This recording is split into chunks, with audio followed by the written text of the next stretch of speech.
मुलगा नको मुलगीच नको. नमस्कार, मी प्रज्ञा धनाजी पाटील, राहणार भागवले.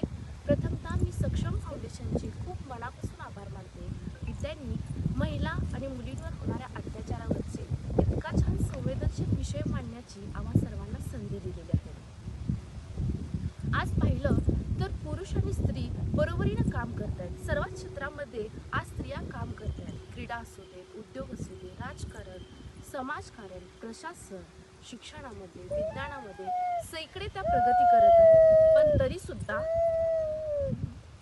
तरी सुद्धा या मुलींच्या आणि महिलांच्या सुरक्षिततेबाबत आजही आपल्या समाजाची ही मात्र शोकांतिका आहे की त्यांच्या सुरक्षिततेसाठी आपल्याला पुन्हा एकदा विचार करावा लागतो. मुलींवर होणारे अत्याचार हे लहान वयापासूनच होत असतात. मग लग्नात आज जन्माआधी लिंगभेद असतो, बालविवाह असतो, शिक्षणापासून वंचित ठेवणं असेल, त्याचबरोबर त्यांना घरकामाची जबाबदारी लादण्यात येते आणि हे सगळं मानसिक अत्याचार तर असतो त्यांच्यावरती. छेडछाड असेल, लैंगिक छळ असेल, जॉबच्या ठिकाणी सुद्धा शारीरिक आणि मानसिक त्रास त्यांना देण्यात आलेला असतो आणि अशा अनेक स्वरूपात त्यांच्यावर अत्याचार घडत असतात. मालेगाव मधलीच घटना पहा ना, किती छोटंसं रोपटं होतं ते. त्या रोपटात त्या बिजाचं अजून अंकुर फुटायचं होतं तोपर्यंतच त्याच्यावरती अत्याचार करण्यात आले. किती निरागस बाळ होतं ते आणि त्या नराधमाला त्याच्यावर अत्याचार करताना काहीच कसं वाटलं नसेल. जर आकडेवारी पाहिलीत ना तर आज नोंद केलेल्या आकडेवारीपेक्षा कितीतरी अत्याचार हा महिलांवर झालेला असतो. पण ती महिला आज समाजाच्या भीतीपोटी असेल किंवा समाजामध्ये होणारी बदनामी असेल किंवा न्याय मिळणार नाही या उद्देशामुळे ती काहीच बोलत नाही.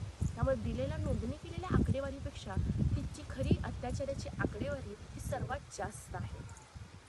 छत्रपती शिवाजी महाराजांच्या विचारांचा आदर करा. छत्रपती शिवाजी महाराजांच्या काळात महिलांवरती अत्याचार व्हायचे पण त्यावरती कठोर शासन असायचं. असं वाटतं पुन्हा एकदा छत्रपती शिवाजी महाराजांच्या इतिहासाची पुनरावृत्ती व्हावी. हा देश परंपरेने नारी तो नारायणी असा म्हणणारा देश आहे.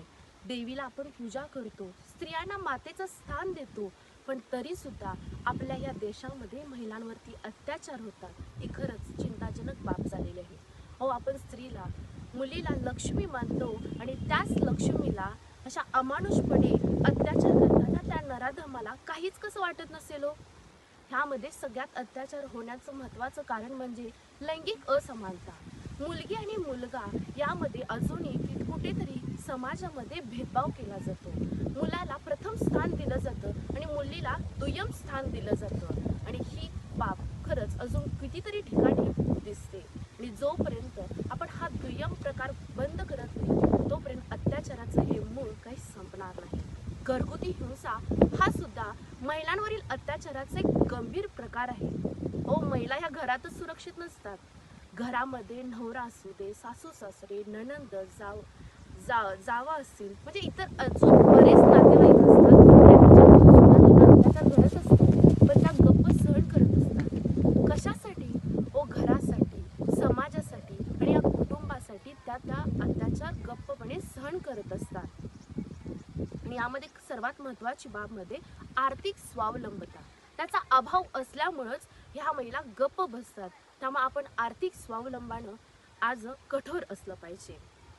उदाहरणच पहा ना, वैष्णवी हगवणेचं उदाहरण बघा ना.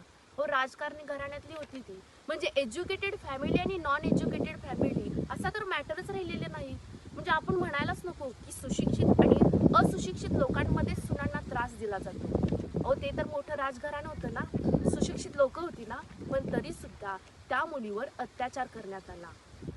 पण या सगळ्यासाठी कोण कारणीभूत आहे असं तुम्हाला वाटतं? आपणच की. आपला देश जगामध्ये नंबर 1 बनण्यासाठी खूप प्रयत्न करतात. डिजिटल इंडिया बनण्यासाठी आपण प्रयत्न करतोय. पण आज मुलांना संस्कार देताना मात्र आपण कुठंतरी चुकतोय का असं वाटतंय. स्त्री आणि पुरुष समानतेचे दिंडोरे पेटवत असतो आपण की स्त्री पुरुषाच्या खांद्याला खांदा लावून काम करते पण तिची सुरक्षितता मात्र कुठेच नाहीये. मुलांना घडवताना, संस्कार करताना आपण कमी पडतोय का? खरंच ह्याचा विचार आपण मात्र नक्की केला पाहिजे.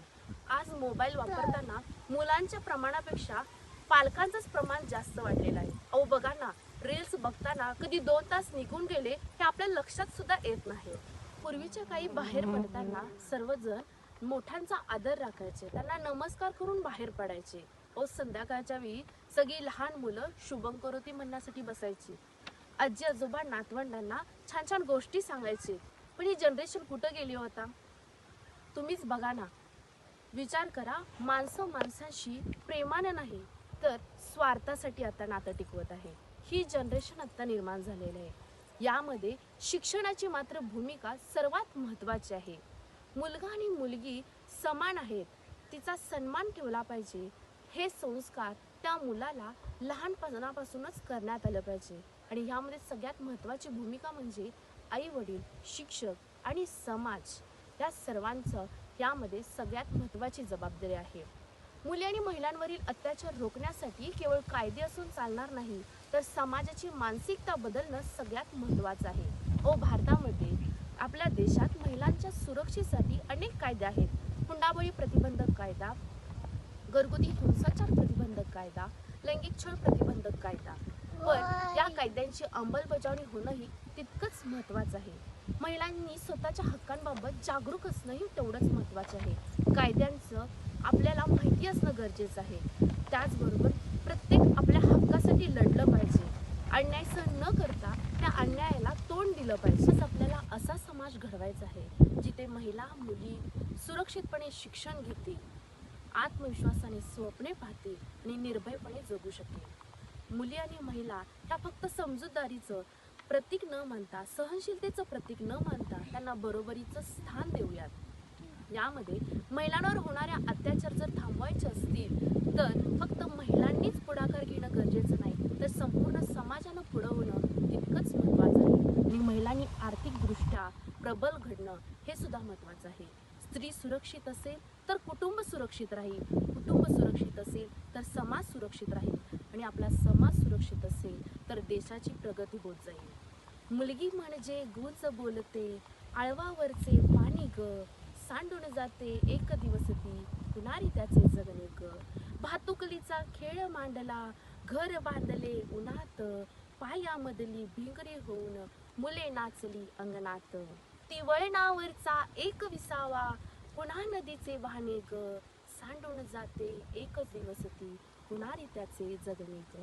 मी माझे विचार संपवताना सर्वांना आश्वासन करते की आपण मुलींना सुरक्षितता देऊया, त्यांना सशक्त बनवूया आणि आपण सर्वांनी मिळून महिला आणि मुलींवरती होणाऱ्या अत्याचार थांबवूया. एवढी मी सर्वांना विनंती करते. त्यांचा आदर करूया, त्यांना सन्मान देऊया. धन्यवाद.